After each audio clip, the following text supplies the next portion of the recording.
This morning, a follower actually said that she read a tweet in my voice, which made like my entire day, because that's pretty much my dream for whenever I'm writing any of my tweets, that everyone just hears me because they are so real in my head and I live that life. So that just warmed my icy little heart right up. So anyway, I was like, oh God, I should definitely film a video today, because that is what I want people to do, is read my tweets in my own voice. So today's video, I decided would be kind of talking about my health and diet, fitness, journey, progress, whatever those cliche stories are called.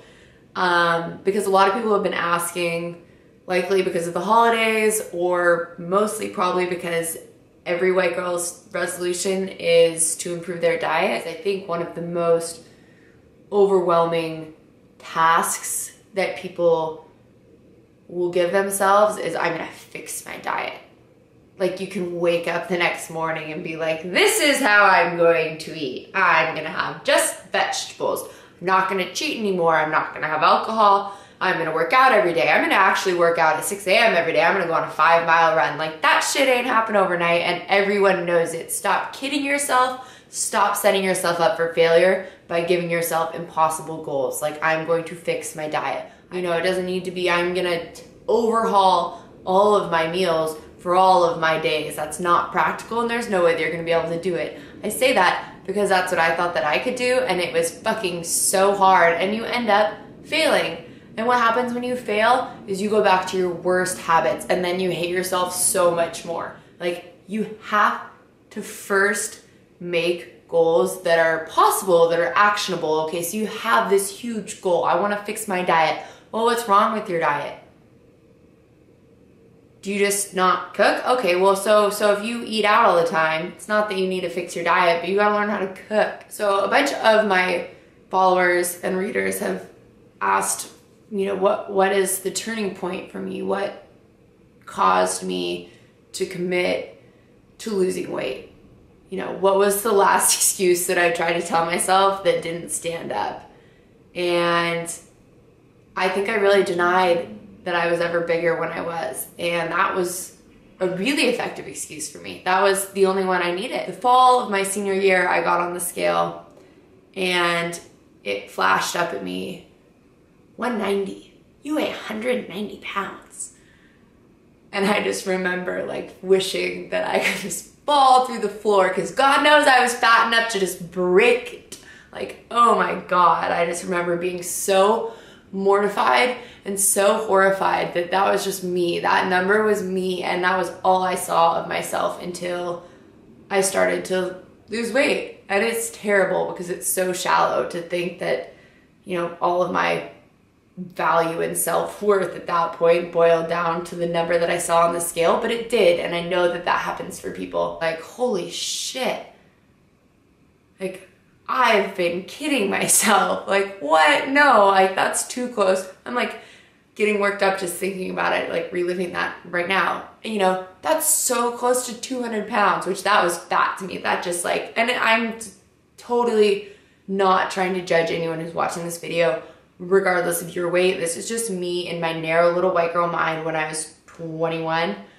You know, I didn't have the same perspective that I have now on the entire kind of process and what happens and blah, blah, blah, blah, blah. Like, I'm a 21-year-old white girl and I'm about to weigh 200 pounds. Like, I was fucking freaking out, and I was just like, oh my God, like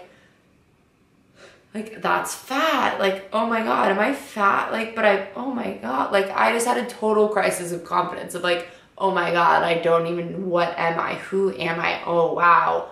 And I watched myself continue to move up the scale, and I kept rationalizing with my head, you know, well, if I'll diet and I'll lose 5 pounds, I'll be back down to 183. 183 was okay. 188, I was like, oh God, I gotta diet. I gotta go on a diet for a few weeks. Like, I gotta get back down. So I would kind of go in this like yo-yo diet, healthy kind of party. I'm in college, class, snack, dessert, late night food, wine, bottles in the weekend type of bad cycle that, sure, it's fine. It's a part of life. College just happens. Like, that's, you know, shit happens. But that's what it did to me, as I continued to gain weight even though I was active, even though I was on the tennis team, you know. I didn't pay attention to what I ate and it showed. Luckily, in January, which is why this is relevant, my CrossFit gym had a health competition called the Lab Lean Out, which pretty much taught me how to eat a real, healthy, whole foods diet, how to cook, what to be looking for, you know, what to avoid. And it gave me the support when I didn't have the motivation or the confidence in myself to continue doing what I know that I needed to be doing to get myself to a point where I was proud of myself, or where I liked myself, or the body or the reflection that I saw. Now, finally, I feel like I can think about it and I can reflect on it and I can not get emotional or not, you know, get in this negative self-talk where I feel like I have to defend myself from my own judgment. Like, I'm not in that place anymore. And for a year or two I was really critical of the place that I had been because of where I had gotten myself to, and I didn't trust myself. I didn't think that, you know, oh yeah, I've lost 35 or 40 pounds, but if I fall off the wagon once, if I cheat once, I'm gonna gain 5 pounds, and then it's a quick road back up. Like, that is how I thought it was gonna be, very black and white of, I'm gonna cheat once and I'm gonna immediately go back to my old habits and I'm gonna not be able to face myself getting fat again. Like, I was just in this like crazy mental cycle of like, that's what will happen. And of course it wasn't, and now it's been long enough and I feel very comfortable in my body now, and I, you know, feel like I've kind of grown, or, you know, shrunk really into it.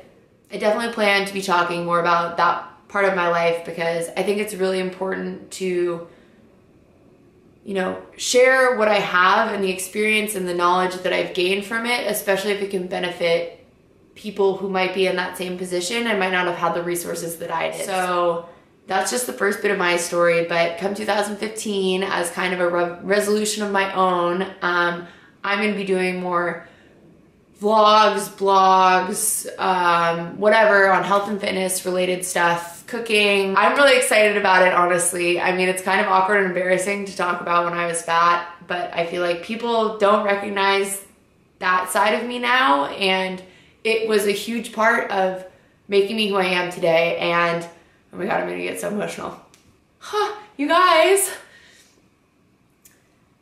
I feel like people got me wrong for a while because they assumed that I was just this like hot white girl, whatever. And I was not always that way. I put in a lot of hard work and effort and time into becoming this person who I am today. And I'm very proud of who I am, and I love who I see in the mirror, and I love, you know, all of the people that I am now blessed to be surrounded with. And a lot of those people have stuck with me through those not so pretty years of my life. So I want to be one of those people for anyone that I can be, you know, and that means all of my internet friends who, you know, might need a kick in the ass, or they might need a pat on the back, or whatever.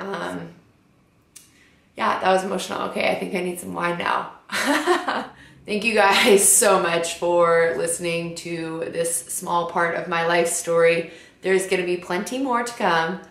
Be sure to subscribe to my channel for all of my future videos, and give this one a thumbs up if you liked it, and I hope you guys are all having a great holiday.